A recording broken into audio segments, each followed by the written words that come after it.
Finally, we are in Prayagraj. Kumbh Mela. There we go.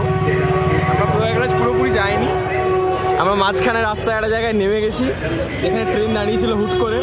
নামার পর পরে বুঝলাম যে এটা কিরগঞ্জ। এই মাম্মিজি, পাপা এখানে, আর এই আমাদের আরেকটা দাদা সাঁইথিয়ার দাদা। উনি দাদার নামটা কি? কমল শর্মা। তমলদা আমাদের সাথে আছে, এখানেই আলাপ হলো। তো আমরা চলেছি এখন সঙ্গম স্নান করতে। Let's go.